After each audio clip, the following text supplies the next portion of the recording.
Now that we've got our basic exposure and contrast covered, let's move into color. And first we'll look at the color temperature of the image, whether it's cool or warm and how we can adjust that. Then we'll get into ways of restoring lost color and contrast. Maybe you have like a really hazy photo or something very muted. And through the use of texture, clarity, and dehaze adjustments, we can really bring back a lot of lost color and contrast to the photo. And then we'll conclude with the adjustments of saturation and vibrance and how we can make overall adjustments to the color intensity of the image, as well as targeting specific color channels or specific colors. And all of these adjustments that we're talking about can also be combined with the use of masks like we did previously in our tonal adjustments so that we can make very targeted or nuanced adjustments to the photo.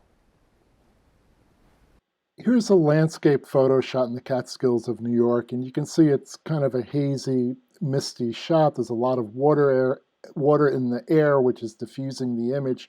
So it's got a pretty soft feel to it. There's no crisp focus here because of all the water that's present in the air and the clouds. So what I'd like to do is probably try to bring back a little bit of the color that's in this photo or try to enhance the color and add a little contrast. Right now it's kind of flat and it's all hazy and it's not really doing much as an image. So the first thing we can look at is going to the color temperature. And this is available, I'm working here in Photoshop and Adobe Camera Raw. It's available in Lightroom and most other programs as well. As the shot comes into the program, it's at 5750 degrees. You can see if we move to the left, the image gets cooler. Move it to the right, the image gets warmer. Warmer is redder or orange, and the cooler is more bluish. So what we can do is we can do it automatically by setting this eyedropper and picking out a neutral area. You want a gray tone or neutral color area in the photo to sample, and then Photoshop will make the adjustments based on that. We don't really have much of a neutral area in this photo, maybe a little bit in the water, but it's kind of tough. So let's go and just do it manually. And just by bringing the slider a little bit to the right, adds a little bit of warmth back into the clouds and gives some needed contrast against all the blue that's in the sky. So we brought it up to 6200 degrees here. The tint as well adjusts the green to the left and magenta to the right. We don't really want a lot of either one of those, so we can move it a little bit to the right. We don't want a magenta feel to this, so I'm going to leave it at about +8 here, and that seems to be fine. Now for the exposure sliders, we're going to do what we did in the previous video. So I'm going to put the blacks down until they start to block up. That's around, let's say, about a -50. We're going to try to add some contrast in here by increasing the whites up to the point where they get blown out. And you can see that's about a 22 here. The shadows, I want to bring some detail into these trees in the middle ground here so that they aren't just blocked up. So if I open up the shadows a little bit, I gain a little bit of detail in there by bringing the shadow slider to the right. And the highlight slider, if I bring that down, it adds a little contrast to the sky, which again is something I'm after. And the exposure, we can just bring it up a hair just to open it up a little bit, again to gain some detail into the medium and dark areas of the image. Next we come to the texture, clarity, and dehaze filters, and these affect the edges of light to dark in the image.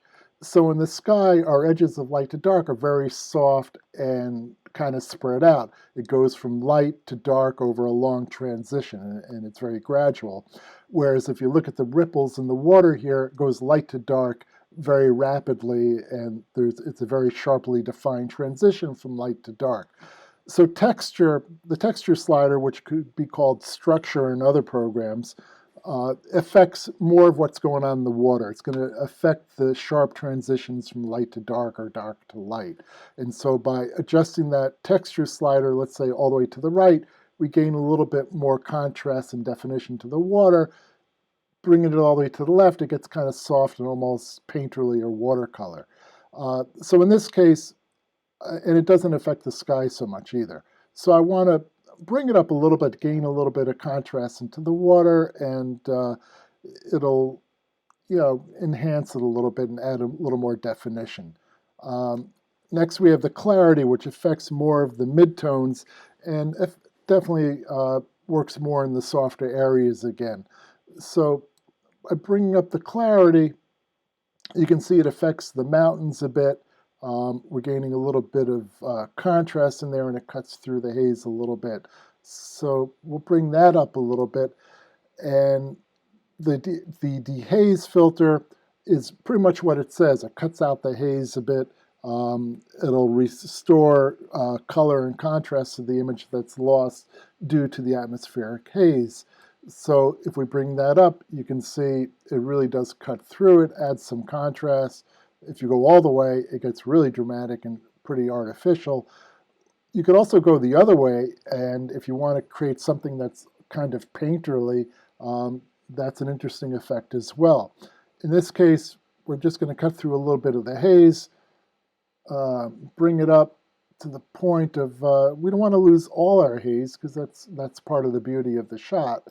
You can see it's increased the blacks a little bit, so we can go back to our black slider and bring it up just so that our blacks aren't getting blocked up here. So that's definitely an improvement. You can see our before and after. That's our before, the way the shot was brought in, and that's where we're at right now. But at the beginning, we talked about that we want to increase contrast and drama in the sky and maybe darken it. So let's go to our masking and let's go to a linear gradient. I'm going to go from the top down to about the mid-mountains here. So the maximum effect is going to be at the top of the image. It's going to go down to 0 at the bottom of the mask here. So what I want to do is I'm going to first lower the exposure a little bit so I can bring a little drama back into the clouds here. I can bring the blacks down as well to increase the contrast. I don't want to go too much. And then I can also hit the dehaze field on this to cut through more of the haze that's in the sky here, and you can see it starts to bring the blue sky back in, and you get the different colors in the clouds, and really adds a lot of definition back into the clouds that was lost. We can likewise go with the clarity as well to see what that does, and that does a little bit. We could bring that up as well. So then next, what I want to do, since we've got this color going on in the sky now, I want to look at maybe doing the same thing for the water. I'd also like to darken it a little bit to give a little balance to the darkness that we have up in the sky. So I'm going to create another linear gradient. This one I'm going to go from the bottom up to about the tree line. And given that this is the water area, I know the texture slider is going to have a lot of effects, so I can bring that up to add a little bit more definition into the water. And I can try to add a little more, lower the blacks in this to add some contrast, and maybe add a little more saturation to bring some of the color up as well, because I'm looking to get that yellow or orange color going in the bottom of the water to reflect the sky. So even bringing that up a lot doesn't really have a dramatic effect, but it definitely does something. Let's look at color saturation and color intensity. We have two sliders that affect this, vibrance and saturation.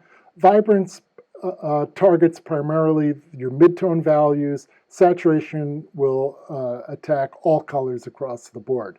So for example, if we bring saturation all the way down, we lose all our color and it turns into a black and white image. If we bring it all the way up to the right, we get very neonish kind of colors and it becomes very unreal. Back to 0, if we look at our vibrance, it's not going to affect quite as many colors. We bring it down, it looks almost black and white, although there's still a hint of color in there. And we bring it all the way up to the right, it's pretty similar. We just get very unrealistic colors. So working with vibrance first, we bring it back down and look for an image that sort of balances what we're after. We're getting a little more orange and red in the clouds, and we still have the blue in the mountains and stuff, but it's not to a point that it's unrealistic.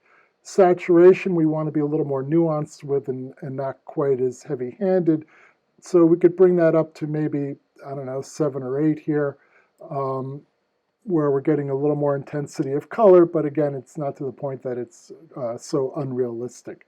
But if we want to target the warm values even more, because I really want to bring out these orange and red, because I really want the contrast against the blue, we can go into our color mixer. And now we can target individual color channels. So I can bring up the red, and there's not a whole lot of red in this photo. It picks up a little bit when you bring it all the way up. So let's bring it up to about 25. And orange, let's see, if we bring it all the way up, you can see, yeah, there's a lot more orange in there, and we've got more in the water, which is what I'm after. But we don't want to go too much.